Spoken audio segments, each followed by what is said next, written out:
Tonight, the boss of the OBR quits after it accidentally leaked last week's budget. Richard Hughes stands down as chair of the Office for Budget Responsibility within hours of a report saying the blunder was the worst failure in its 15-year history. Keir Starmer earlier was trying to move on from the claims that the government lied in the run-up to the budget, telling Sky News he didn't mislead the public or his cabinet. Also, breaking news tonight, resident doctors in England announced they're going on strike in the run-up to Christmas for 5 days. We'll have the details. Plus, Labour MP Tulip Siddiq speaks to us as she's sentenced to 2 years in prison in Bangladesh for corruption. She tells us she won't be distracted by dirty politics. And we'll tell you why a government regulator has backtracked over its plans to run a so-called ghost train from Manchester to London. Stephen Flynn and Saeed Avasi with us for the next hour, so our duo lineup is fully staffed with no cancellations. It's Monday. I'm Ali Fortescue, live from Westminster, and this is the Politics Hub.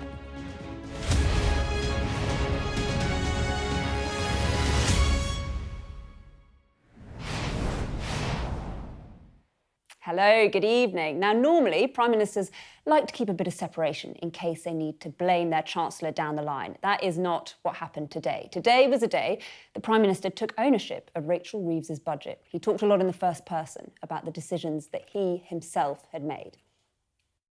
The budget was a moment of personal pride for me.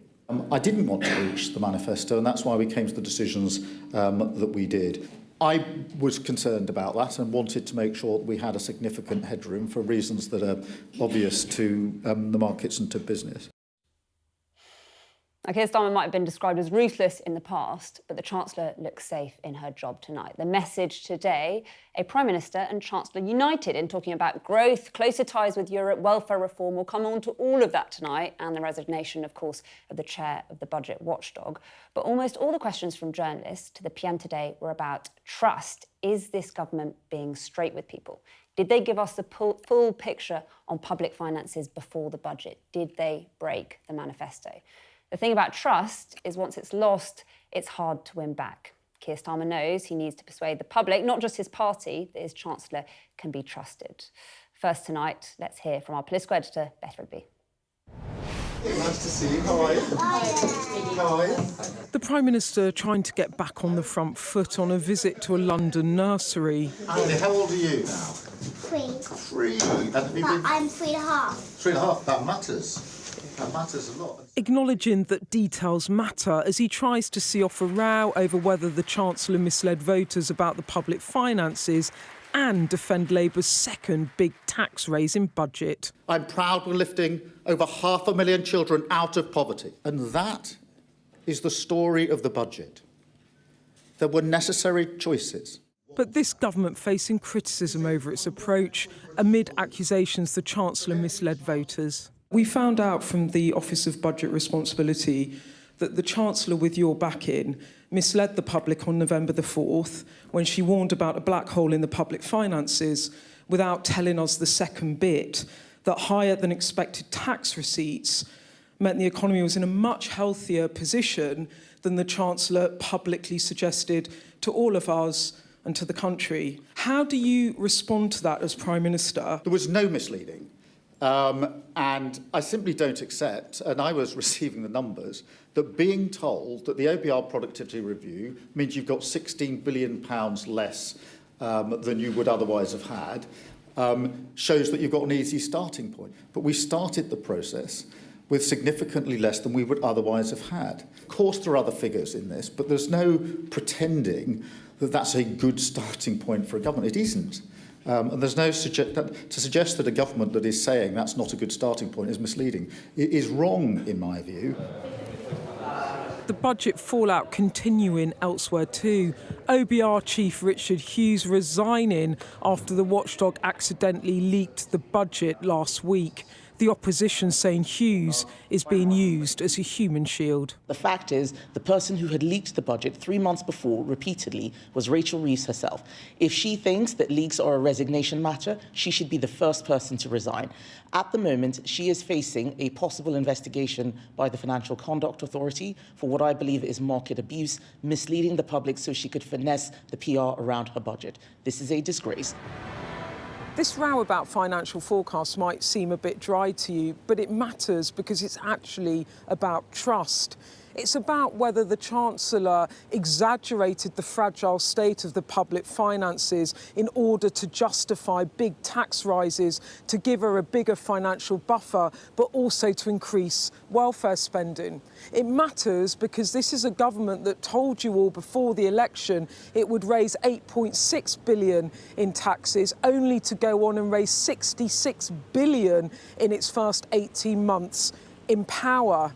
And it's not just opponents piling in. One cabinet minister told me today they too felt misled over the budget process, proof that doubts in this government go right to the top. 3, 2, 1. Let's go, Samuel. Christmas may have come to Downing Street, but as for goodwill for this Prime Minister, that's in very short supply. Beth Rigby, Sky News, Westminster. Well, as you've been hearing, there have been lots of claims that the Chancellor misled voters and ministers over the state of public finances in the run-up to the budget. Our economics and data editor, Ed Conway, has been looking at what exactly she knew and when. Did the Chancellor mislead the public when it came to the budget? Did the Prime Minister mislead the public? Well, it all comes back to this. Now, this is basically what the Prime Minister just said to Beth, my colleague, when she asked him about whether there was any misleading of the public. He said, look, there was no misleading, simply don't accept that. And then he went on to say, I was receiving the numbers, being told that the OBR, the Office of Budget Responsibility, that their productivity review means you've got £16 billion less than you would otherwise have had. £16 billion less. It's a lot of money, OK? So it's worth just focusing on that, because that is the main justification given now for tax rises. Have a look at what's actually going on here. And this all comes back to headroom. How much headroom does the government have against its fiscal rules, basically? And back in March, it had just under £10 billion worth of headroom. And if the Prime Minister is right that £16 billion has been knocked off that by the OBR, then that's pretty bad, isn't it? Because it means all of a sudden the fiscal rules are broken. And that justifies, in and of itself, having to raise taxes, because you've got to raise that bar somehow. But that's not what happened. That's actually not what happened. Look at what actually happened. So there's the headroom in March. Here's what actually happened. According to the numbers, that did go down a bit, but it went down by more like £6 billion, actually a bit less than £6 billion. So the rule wasn't broken by the OBR, OK? And let me just show you what we're talking about here, because you're probably wondering, you know, this £6 billion that I'm talking about here sounds a lot very different, doesn't it, to what the Prime Minister was talking about, £16 billion. How can we both be right? Well, that's the end result of a long process that the OBR has done, looking at the state of the economy, working out how it's doing. And one part of it was this productivity downgrade, so the economy not growing as fast, less money coming in as a result. That was £16 billion, a £16 billion hit. But there was other stuff going on as well. They said at the same time, look, inflation's going to be a bit higher. That's going to bring in more money through tax revenues. So is the fact that the economy is going to be more tax rich. And then other things as well. Put all of that together, and you're not talking about a £16 billion hit. Actually, you're talking about £16 billion in positive territory. More money coming in. Now, that's not the end of the story, because like I said, there's a lot going on in this review. At the same time, debt interest was a bit more expensive. You've got special educational needs. All of these things grind that down.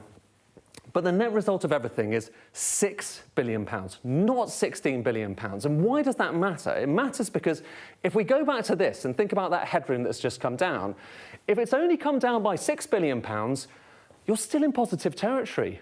Technically, you don't have to raise taxes. The thing that really happened, the thing that really caused this to go down into the red, were the U-turns that we had this summer. £7 billion, so more than the OBR downgrade. That's how much the U-turns cost. And look, you can see the fiscal rules are broken as a result of that. And then add on getting rid of the two-child limit, and then you're down well into red territory. And that basically is the main reason why the government had to raise that £26 billion in taxes. And now they have more headroom against, you know, so this might not happen in the future. But that's the main reason. So actually, if we're going back to what Keir Starmer just said, actually, we can just amend that. So we can cross out £16 billion. It's £6 billion. OK, and the key thing with that is smaller than the cost of the welfare U-turns over the summer. Well, lots going on today, and we've got a full desk. Our panel: Stephen Flynn, SNP Westminster leader, former Conservative Minister Baroness Saida Warsi. We will speak to you in just a moment, but first, let's talk to Amanda Acass, our political correspondent. It's been a really busy day that ended, well, this afternoon we had Richard Hughes of the OBR going. Do you think that's a distraction that the government will be pleased about, in a sense? Well, I think in a way, Sir Keir Starmer and Rachel Reeves will be hoping that the attention really focuses on that. And to a degree, it's already sort of drawn the headlines away by the focus on the resignation of Richard Hughes. They really weren't giving him much backing this afternoon. So I think there was a definite sense that they thought he really did have to go as a result of the early publication of the budget, making it very clear they thought it was very disappointing. But that's drawing attention away from the discussion throughout the rest of the day and indeed all over the weekend about this idea that the Prime Minister and Chancellor have been accused of misleading the public, and indeed some cabinet ministers telling Sky News that they feel they've been misled by the government's characterisation of the financial situation. We heard the Prime Minister earlier when questioned by our political editor Beth Rigby earlier saying no, they weren't being misleading about this, insisting, well, there still was a productivity downgrade of some £16 billion. And then ultimately, even though they ended up with a surplus of more than £4 billion, that didn't take into account the fact that they were already having to, they'd already said they were going to U-turn on their attempted welfare cuts, and they had to lift the two-child benefit cap as well. Both political decisions, of course. But it is something they've really been kind of doubling down on, trying to make the case that there was nothing misleading about that and it was entirely sensible to try and more than double the fiscal headroom as well, without acknowledging the fact that when Rachel Reeves gave her extraordinary early morning speech to all of us on the 4th of November, and she talked about the very difficult economic circumstances she was dealing with, saying everyone's going to have to do a bit more, she already knew then that this £16 billion downgrade had been offset by better than expected tax receipts, and that's where the kind of misleading charge comes from. Amanda, I know you've been speaking to Kemi. We're going to come back to you, but let's bring in our panel. Baroness Saida, you've seen a few budgets.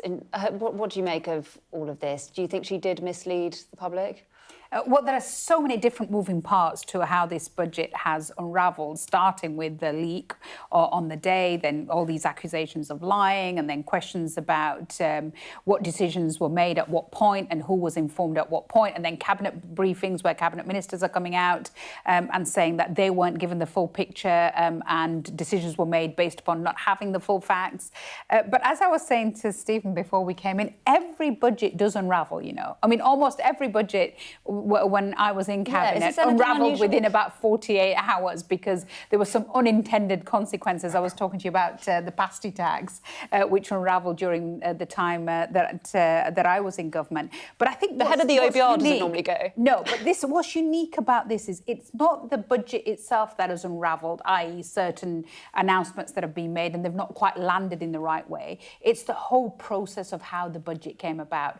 And you're absolutely right. I mean, none of us could understand why Rachel Reeves, why the Chancellor did that early November speech. And I remember watching it at the time and I said, thinking all you are doing at this point is rolling the pitch.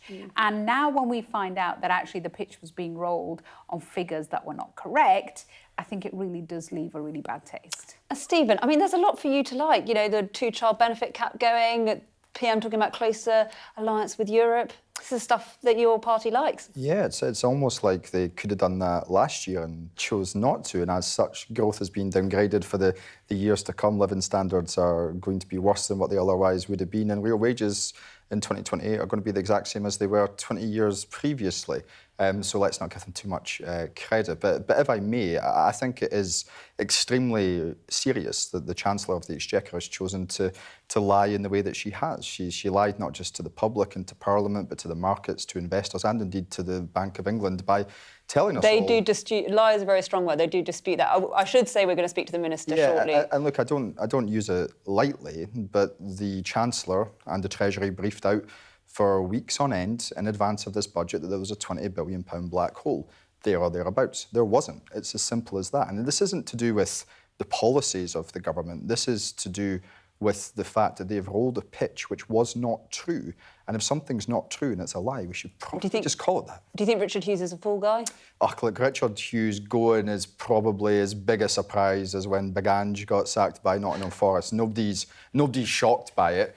He needed to go. I think that's fair enough, but the timing of it's awfully convenient for Rachel Reeves. Amanda, you've been talking to Kemi Badenoch today. What does she have to say? Yeah, she's really been on the attack today. Well, ever since the budget, she called for the Chancellor to resign as soon as she'd delivered it. She's continuing that call. Now she says that Richard Hughes has become a human shield for the Chancellor, and that if he's had to go, well, the Chancellor definitely should, because there have been so many leaks coming out of the Treasury in the run-up to the budget.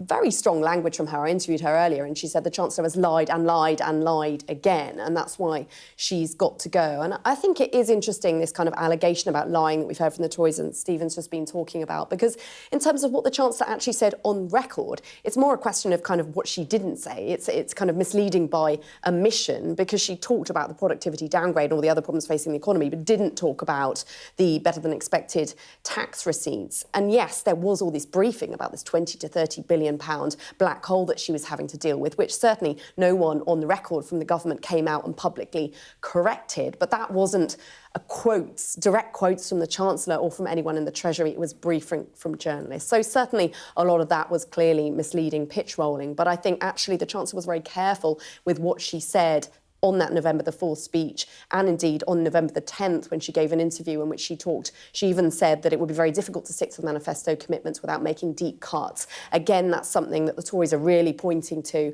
as an example. They claim they've written to the Financial Conduct Authority and say there should be an investigation into this, because it led the markets to move, and it led people to make financial decisions which they wouldn't otherwise have made. But she's saying that the Chancellor should resign, of course. Quite interestingly, she's not saying the Prime Minister should at this stage. We need to wait for the result of that investigation, which probably isn't going to happen.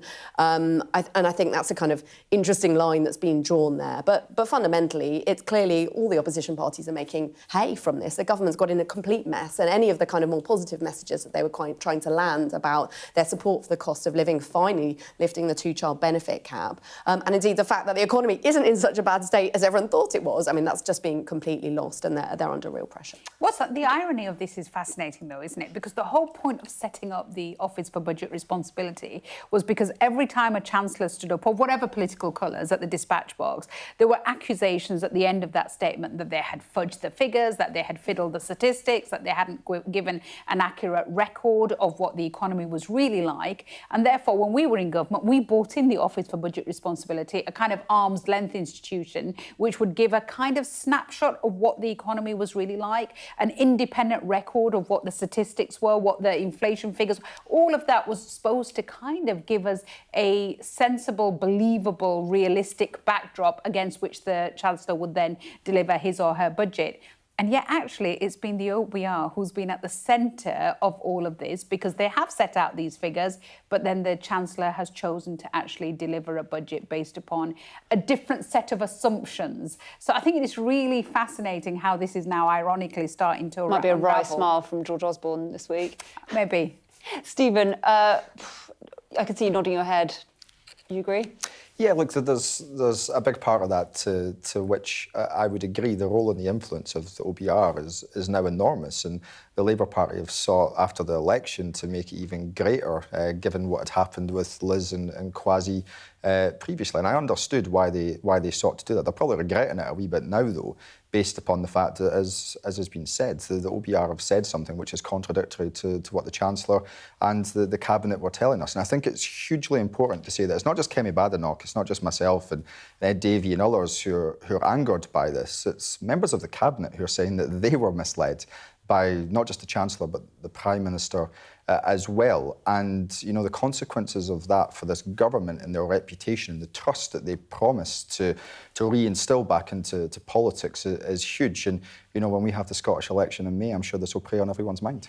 And just in a word, Said, are you happy with Kemi's tone, generally? Listen, she's making some really strong statements. Did she cross the line in her response to that? I mean, I don't like this kind of politics, but that, you know, I'm uncomfortable with it. But in the end, if it prove, if we can prove that the Chancellor deliberately misled, which amounts to lying, then lying is the word that's going to have to be used. But I would prefer the Chancellor and future Chancellors just to say, ideologically, I believe in this. The facts say that, but I'm still going to make these decisions. And that's what I want the country to judge us on, our ideology and our decision-making. Yes, we have the independent figures, but the reason we're politicians is because we make political judgments. A budget is a series of political What about the choices. mansplaining attack from Kemi? Did that go too far? I just think that in the end, this might give you a couple of headlines and a quick 30 seconds, but I'm not sure that in the end that's how good grown-up politics is done. I would prefer, on all sides, by the way, this is not just about Kemi, on all sides for us not to make personal attacks. Interesting. We've got a lot to get through. We'll come back to you.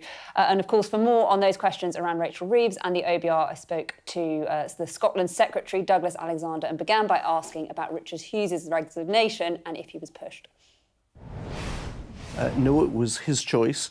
I think he's accepted responsibility in light of Kieran Martin's report. Kieran Martin is an unimpeachable civil servant who was asked to look very carefully at the cybersecurity at the OBR. What it revealed were systemic vulnerabilities. And while it was completely unprecedented that there was a leak of the full budget just about half an hour before the Chancellor spoke in the House of Commons, what was deeply worrying about the report was it suggested those systemic vulnerabilities even preceded that particular episode. So I think it was probably inevitable, but it was entirely his decision. That report also said that the significantly underpowered operation, the responsibility for that lay with the OBR, the Treasury and the Cabinet Office. So is it unfair that he's had to take the fall? Well, he's head of the OBR, and it's for the OBR to ask for resources or to make the case.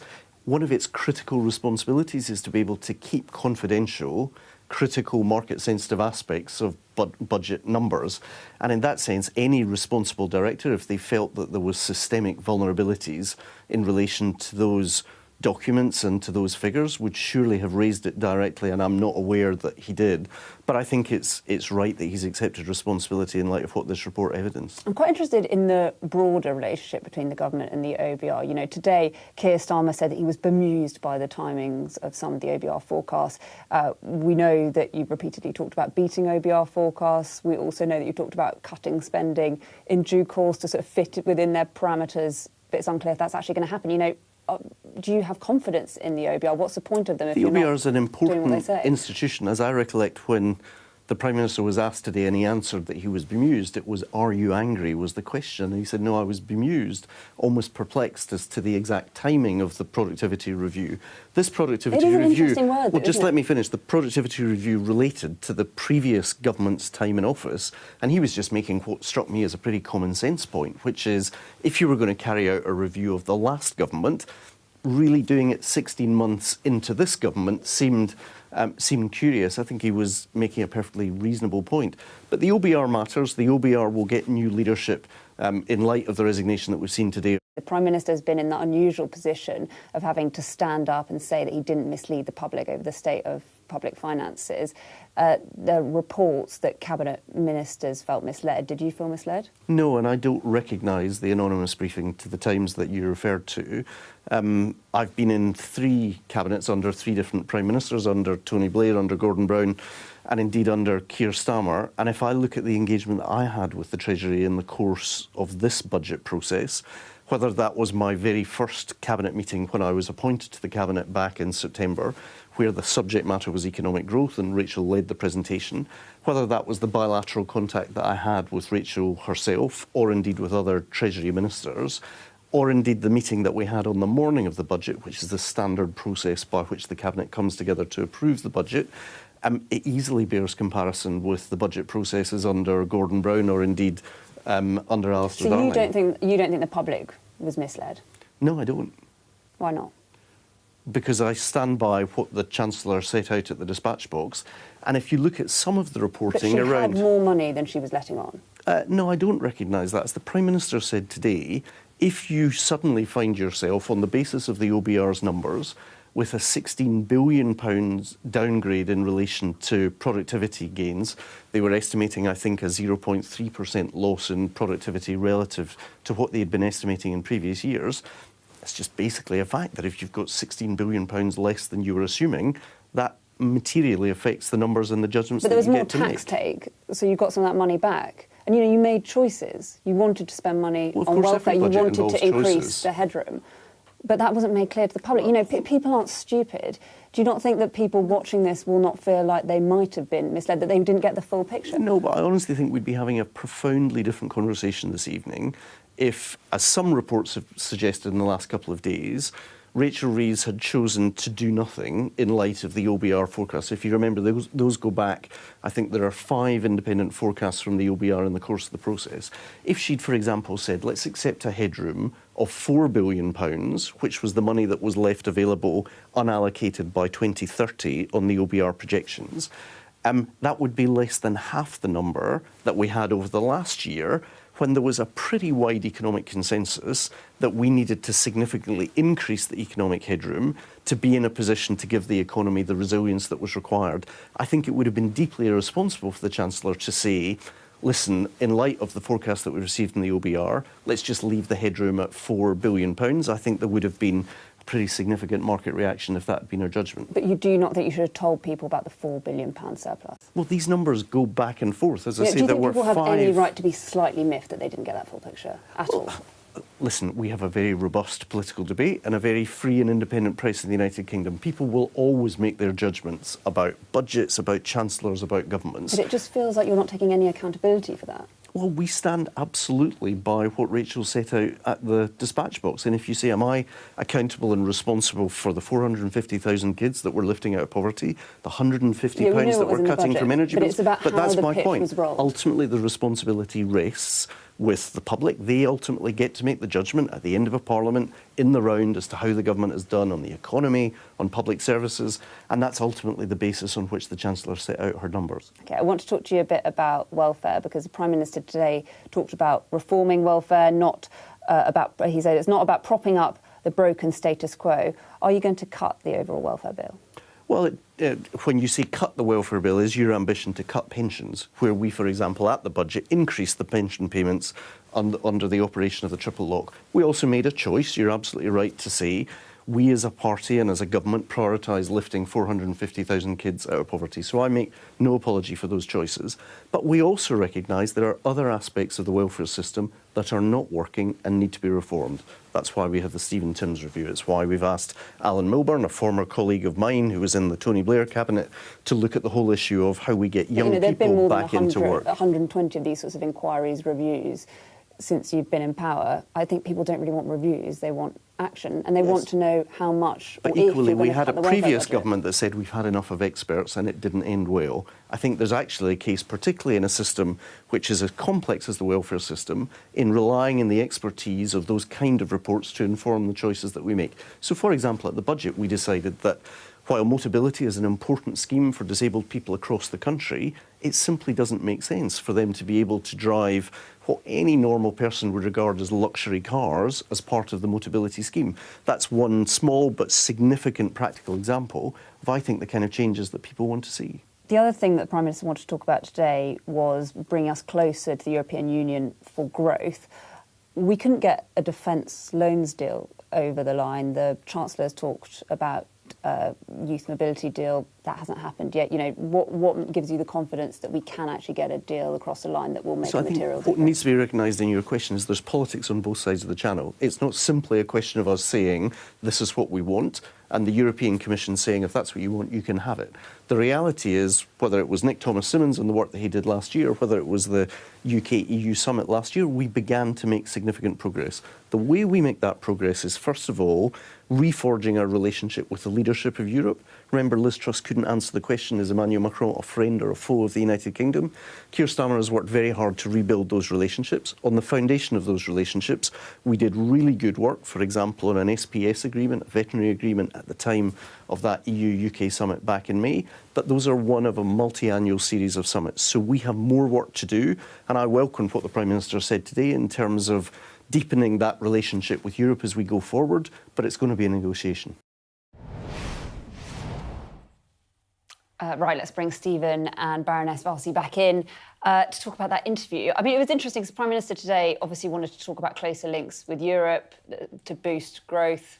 That's something you're probably keen on, Stephen, is it? Oh, yeah, absolutely. I mean, it's ludicrous that we have a situation where there's government after government after government making cuts without recognising the underlying reason behind that is Brexit, because Brexit's had a bigger impact on the UK economy than the COVID pandemic did. And until Parliament faces up to those facts and seeks to renew its relationship with Europe, we're going to continue to be in this massive doom loop which nobody can escape from. Seda, this is where politics... You voted Remain? No, I voted Remain, even though I genuinely understood the case for Brexit and would consider myself a Brexiteer who felt that that relationship with Europe needed to be renegotiated. But the way in which Brexit... I mean, one of the reasons why I voted Remain, it was because it became so apparent to me during that campaign that the number of lies that were being told by the Brexit campaign was so overwhelming and so clearly damaging for what was about to come next, and so completely unprepared for the way in which, if we were to Brexit, what that would be delivered like. And we're seeing all of that now, all those concerns. I mean, they are struggling to get deals across the line on defence loans, for example. Completely. And this is where politics and political ideology, I think, is overriding national interest. And Stephen's absolutely right. You know, we need to start by acknowledging the impact, the real impact that Brexit has had on ordinary lives and the way in which our quality of life and the standard of life that we now have in the United Kingdom.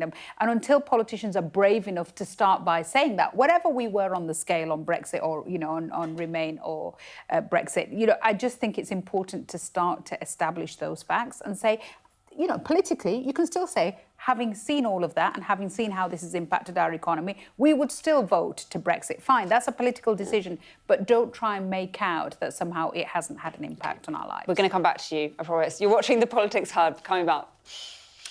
More on the fallout from the budget and the impact on the business. I get the view of the CBI's chair, Rupert Soames.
What might happen if Russia attacked the UK?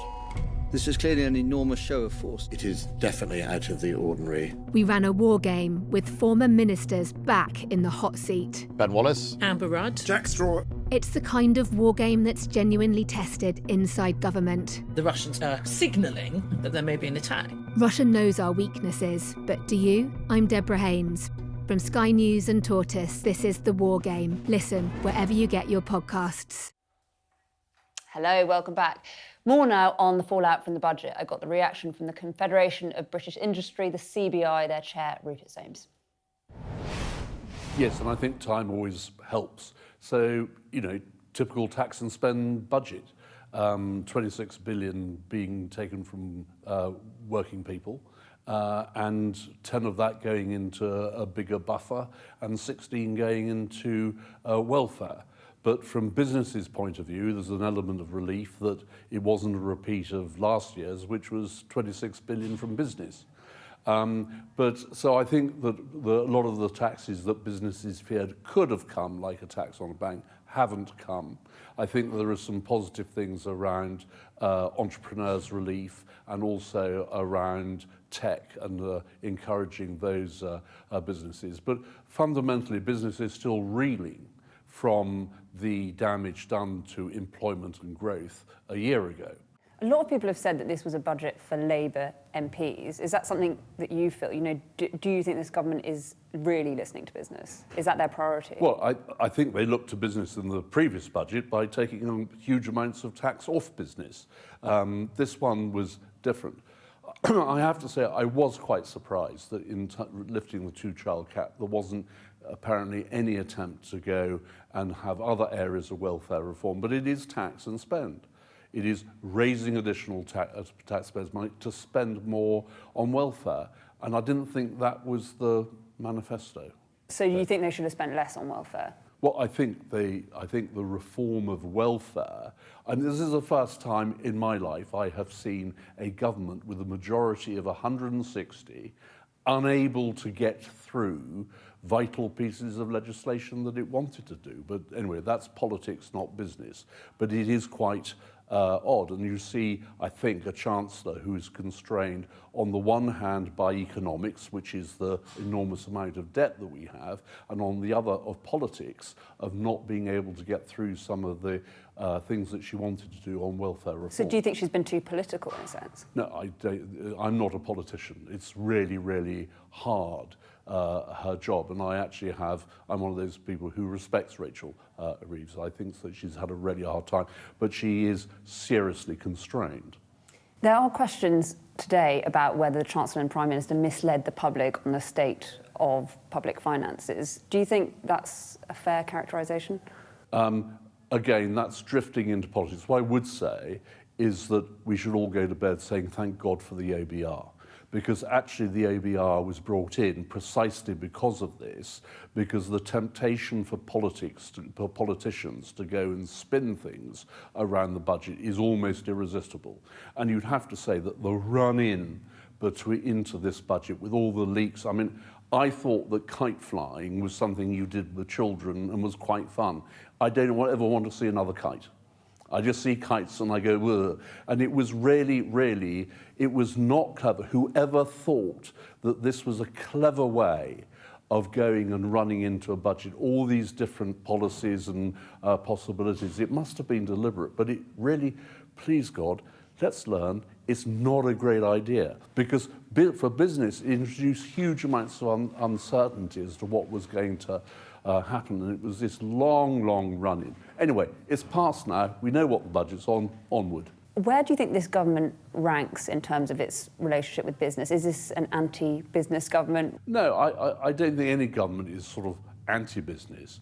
I think in terms of understanding business, I frankly think that there are very few ministers and MPs in the Labour Party who have a good understanding of business because they've never done it. And so that makes it more difficult. The Prime Minister's talked about a close relationship with Europe. Do you think that's a good idea? Yeah, I mean, anything that goes and reduces friction, but we've just seen the collapse of the talks around Britain being able to participate in defence contracts. I mean, wait a minute. You don't have to be a historian to understand how close, how many times the UK has had to intervene in the protection of Europe, and now they're saying we want to charge you €2 billion for coming in to help us get the stuff to defend ourselves. We have been defending Europe through NATO with our nuclear deterrent, on which we spend billions, and we're told we need to spend £2 billion as an entry fee. So I think the government was quite right to say no. It sounds like you think they'll struggle to get a deal that will actually boost growth. Well, I think they will in other areas. There's plenty of other areas, but be under no doubt that still within the EU and within the Commission, there are still factions that believe that the UK needs to be punished for exercising its right to leave the EU. We're never going to go back to it, in my view. I think we can make trade a whole lot better, but it's got to be on the basis that it's better for everybody.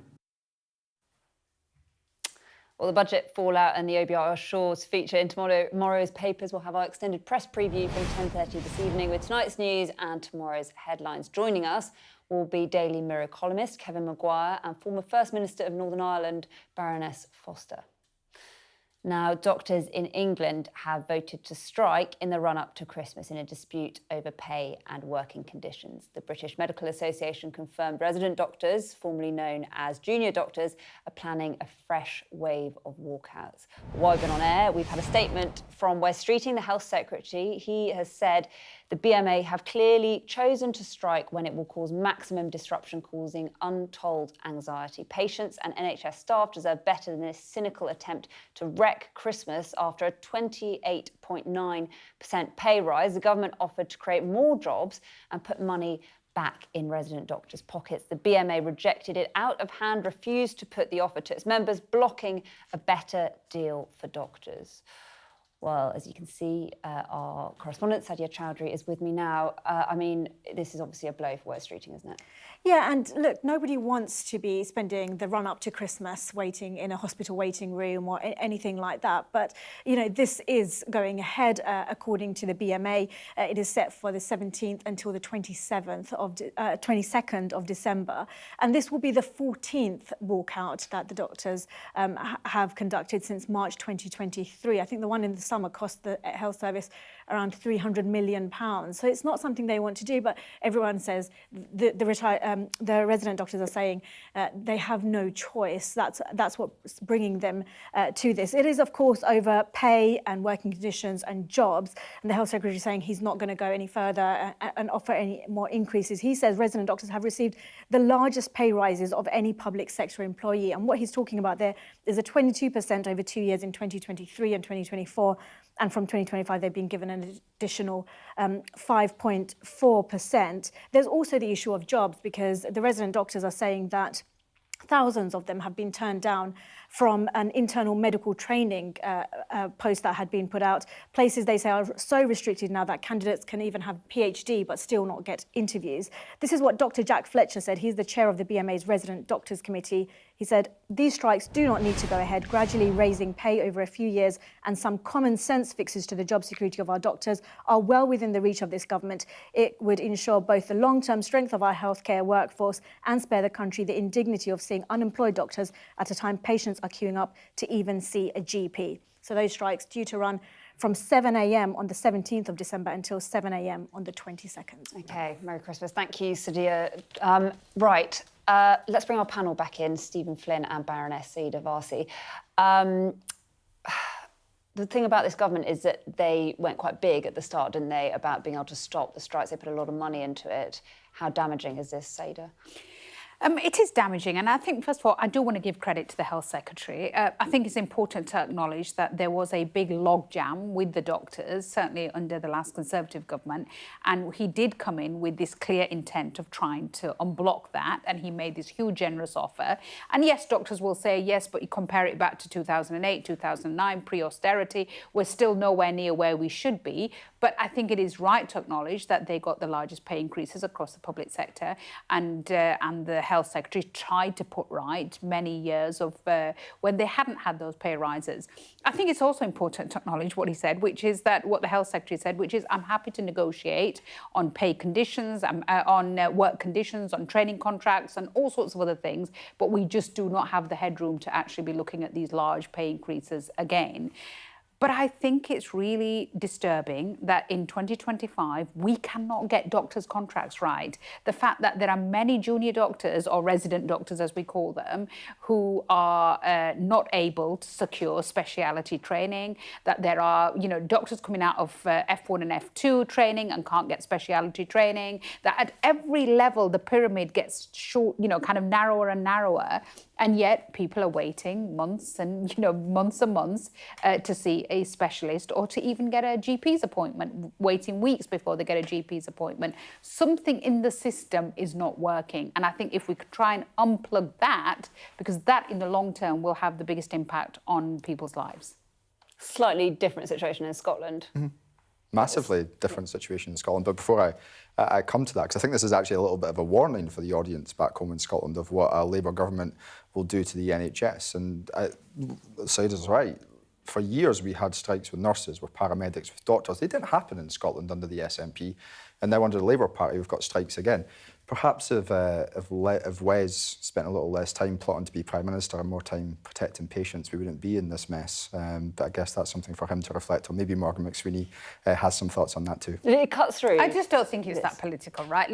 Of course it's political. Listen, listen, we can sit here and we can talk politics, but in the end, I'm sorry. I don't think we can question the fact that the Health Secretary is not committed to actually trying to put the health service right. I'm sorry, because the Health Secretary would be the first person to come on here and say that his record in the NHS is good. And yet, last time I looked, for the last 3 or 4 months, waiting lists in England are on the way up, whereas in Scotland, they're on their way down. This is a real issue in Scotland because our NHS is something that has to survive and thrive in the years going forward. And if we're going to talk about the NHS in that context, we need to be able to point to what's happening with the Labour government in England and the failures, because there's going to be strikes that are going to... for strike action as well. Yes, of course, but there's not been a strike in Scotland up till now, and there's not been a strike because of the work of the SNP government in order to work with doctors, with paramedics, with nurses to ensure that our NHS is running at a time when it's so important. And the NHS, we can't escape from the fact that politics is at the core of this, because none of this would be happening if the Tories hadn't been in a position where they were so obstinate for years, and the Health Secretary right now appears to be making many of the same mistakes. Right, we will come back to you because we've got a very exciting story coming up. Now, Labour MP and former Minister Tulip Siddiq has been sentenced to 2 years in prison in Bangladesh, having been tried in absentia on corruption charges. She was found guilty of influencing her aunt, the country's ousted Prime Minister, Sheikh Hasina, to secure land for her family. She denies the charges and called the process farcical. Our Asia correspondent, Cordelia Lynch, sent this report from Dhaka. In Dhaka, security was tight and prosecutors confident. Inside, a packed court was about to decide a Labour MP's fate in her absence. They will act in good conscience. Tulip Siddiq was meant to fight corruption as a minister in the UK. Here in Bangladesh, she was found guilty of it, sentenced to 2 years in prison. A judge ruling that she tried to influence her powerful aunt, the former leader of Bangladesh, Sheikh Hasina, to secure this land for her family. The MP who stepped down from her Treasury role earlier this year branded it a kangaroo court. I feel like I'm in some sort of Kafkaesque nightmare where I'm carrying on doing my day job, but on the other hand, I'm apparently being convicted in Bangladesh, and the only reason I know I'm being convicted is because I read it in the newspapers. So this is trial by media, which is deeply unfair. But prosecutors said 2 witnesses said she'd sent messages to her aunt to lean on her. Where is the physical evidence of communications between Tulip Siddiq and Sheikh Hasina? How can you rely on these witnesses? How do you know they're not just making it up, that they're not politically motivated? We presented to the court. We got statements from 2 witnesses, and that is what we showed the court. Tulip Siddiq wasn't present. She didn't have a lawyer. No physical evidence has been presented. Do you think it's regrettable, that? And do you worry that people are concerned about due process in this case? Open court. The trial happened in open court. there were enough witnesses. Political motivation hasn't played a role in any way, and no pressure was placed on our justice system. It's been a very fair trial. It's unlikely Tulip Siddiq will serve any of her sentence, but there appears to be a target on her back and on many others close to her ousted aunt. Cordelia Lynch, Sky News, Dhaka, Bangladesh. Still to come on the Politics Hub, the rail regulator backtracks over decision to run a popular service without any passengers. Coming up on the UK Tonight at 8, a potential breakthrough and a family's fight for justice. Nathan Osman was found dead in Benidorm last September. His parents and his brother never accepted the police's ruling that it was an accident. And now his case is being re-examined after new evidence found on his mobile phone. I'll be speaking to Nathan's family on the UK Tonight at 8 o'clock.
Hello, welcome back to the Politics Hub.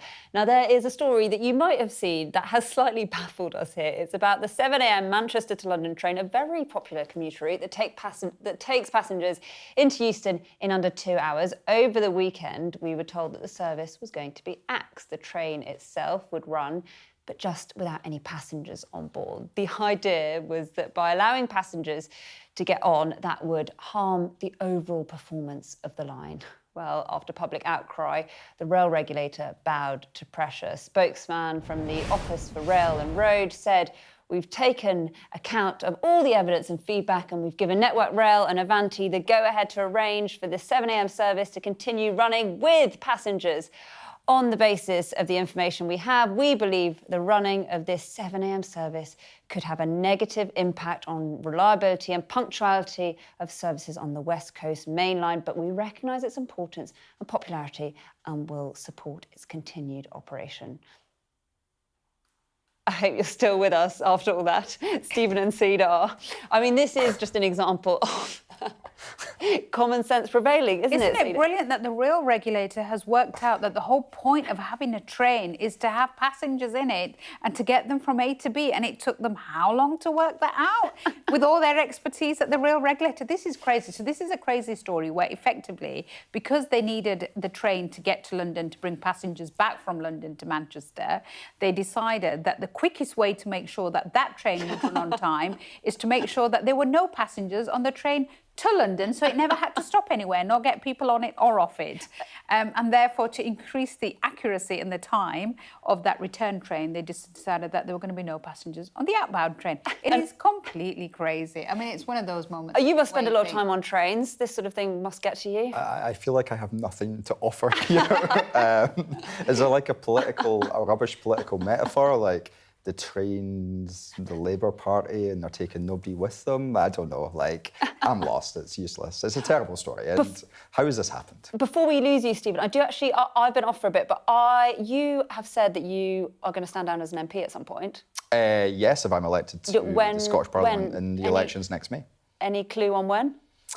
Provided the people of Aberdeen stick an X beside my name in enough numbers so they elect me to be a member of the Scottish Parliament, I'll be hanging up my jacket in the Commons and moving back home to Edinburgh. So May, June? Yeah, it's really exciting, and you know it's a big time for us to take on the Labour government right now. There's a lot going on. Scotland's future's at stake, and we need to make sure that we win and win big. Why not do that in Westminster, though? Because, you know, it's the gravity for me, the gravitational pull is back home in Edinburgh. And that's where our parliament, that's where Scotland's parliament is, and I want to be there. I'm afraid I do want to show you some pictures of a Christmas tree. This is outside Downing Street. It's just gone up this evening. It's very exciting. Do you two have your trees up yet? Oh, hold on. We're just going to hear this. That's a good tree, isn't it? Yeah. Have you two got your trees up yet? No. I confess I don't either. Too busy? Yeah, too busy. That's what it is. It'll go up soon. The kids will demand it, so it'll need to go up this weekend, I think. Well, it's gone up just in time. I put mine up yesterday, so I can't complain. Our 2-year-old was trying to put the decorations on, but the whole thing nearly fell down. But I hope that you both get a nice Christmas break. It's been an absolutely fantastic panel this evening, hasn't it? Final thoughts. What are you two doing for your Christmas break? You first. So I'm actually starting a sabbatical period over the Christmas break. So who knows? That's very exciting. What about you, Stephen? I'm going to spend time with my 2 young boys and my wife because I don't get to spend enough time with them. Christmas is always nice in that context, and we should all do more of that. Thank you so much, both of you, for coming on the Politics Hub this evening. That's it from us tonight. I will see you tomorrow at 7 o'clock. You can tell I've been off for a bit. Up next, it is UK Tonight with Sarah Jane Mee. See you very soon.